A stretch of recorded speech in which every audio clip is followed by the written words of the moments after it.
voltou do mesmo jeito. Que esteja muito bom o gramado do Maracanã para a grande decisão. Vamos ouvir o Fernando Diniz. O Fluminense jogou no final de semana, foi derrotado pelo Atlético Mineiro, teve também Boca Juniors no final de semana.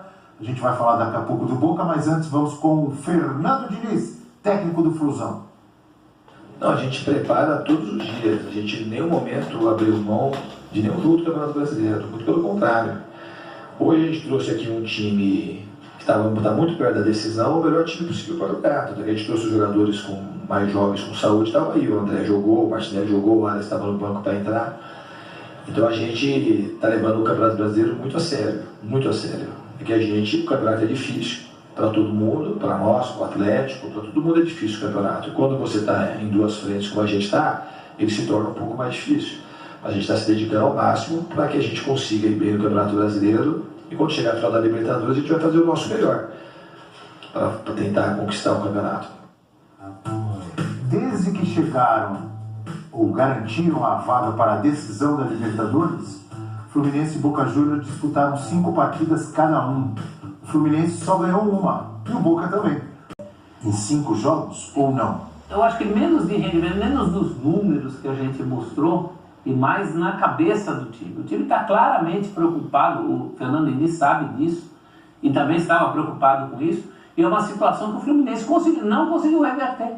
Não é dessa rodada nem da penúltima. É de todas as rodadas desde que ele está na final da Libertadores. O Fluminense tem esperado o gol para reagir. É só ver o jogo contra o último, foi contra o Goiás, não? Antes contra o Corinthians. Teve contra o Corinthians, depois do Corinthians foi o Goiás. 2 seguidos. E teve que esperar. O Corinthians não conseguiu virar, ficou com um empate. E aí contra o Goiás conseguiu virar e conseguiu a vitória.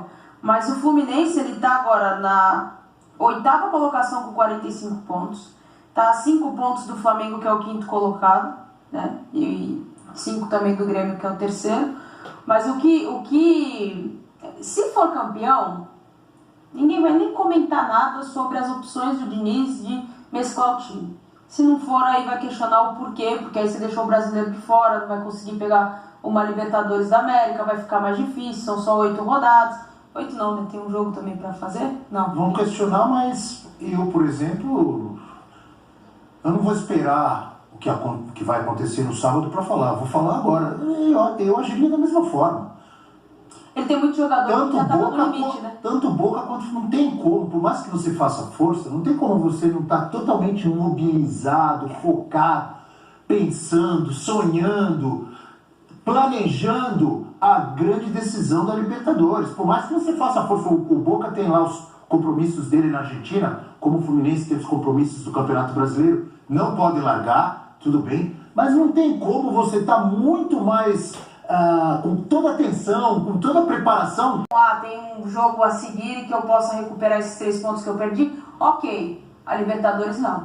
Quanto mais o tempo vai passando e as coisas não vão acontecendo, são 90 minutos e acabou. E aí?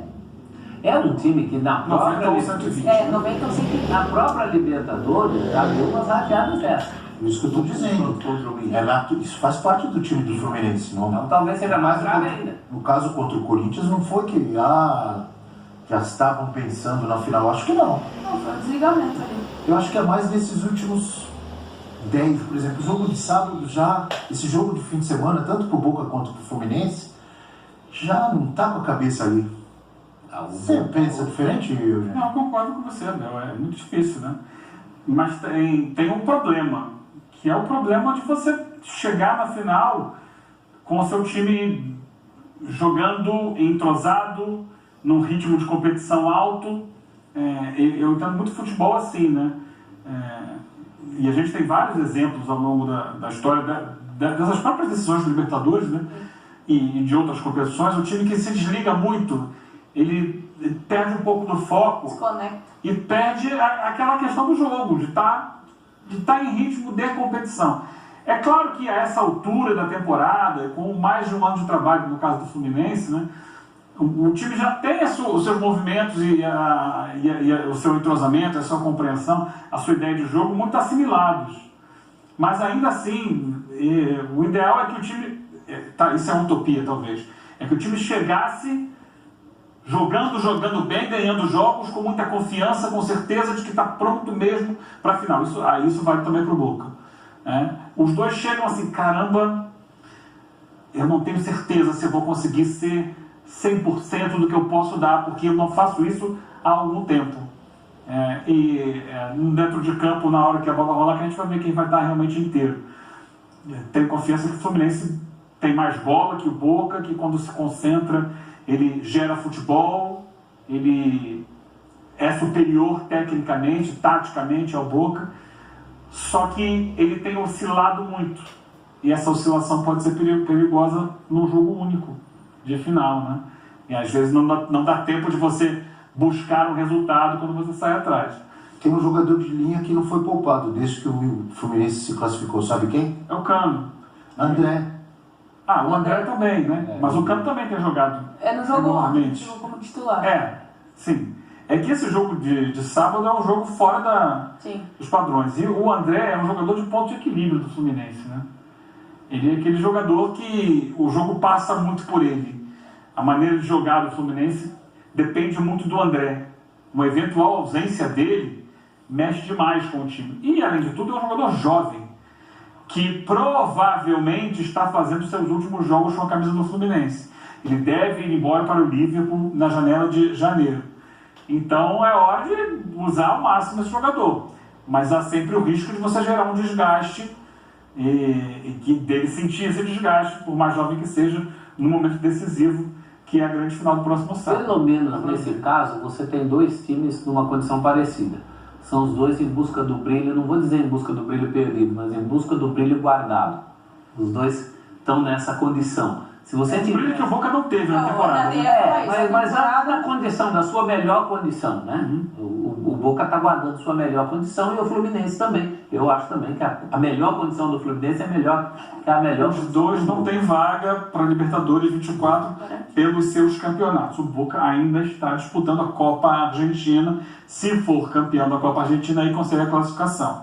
Mas pelo campeonato corrido, ele está fora da zona de classificação. Tudo ou nada para os dois. Acho que seria pior para o Fluminense se o Boca estivesse em ritmo de competição. Nos antigos campeonatos em que você tinha campeão do primeiro turno com o campeão do segundo, a final era entre os campeões de turno, o campeão do primeiro turno dava uma relaxada, o campeão do segundo turno se classificava para a decisão, e em geral o campeão era o campeão do segundo turno. Que vinha ele estava no embalo, né? Quem se guardava muito. Agora os dois estão se guardando. Eu ainda confio que o Fluminense tenha coisas melhores para guardar. Se ele conseguir demonstrar isso, ele vai ser campeão. Eu sou a favor de poupar quando você tem uma conversa com o seu departamento de fisiologia, eles acusam determinados jogadores podem estourar na condição de jogo. Tudo de Fluminense e Boca Juniors, e óbvio que durante toda a semana vamos acompanhar já com as nossas equipes, nossa equipe de reportagem, já a partir de amanhã, já no Rio de Janeiro, trazendo tudo da grande decisão, inclusive a chegada dos torcedores argentinos.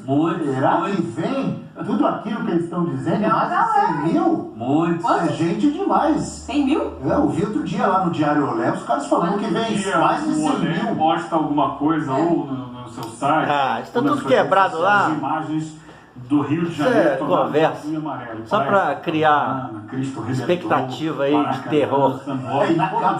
Eles fazem agora que tem esse negócio de artificial, não sei o que, eles ficam fazendo esse desenho para motivar a sua torcida, né, e impulsionar uma invasão. Inclusive o Boca soltou ontem uma cartilha, digamos assim, de comportamento para os torcedores que vêm ao Brasil, falando sobre as atitudes que eles não devem tomar por aqui, sobre o risco de prisão, etc., incluindo racismo, etc. Rápido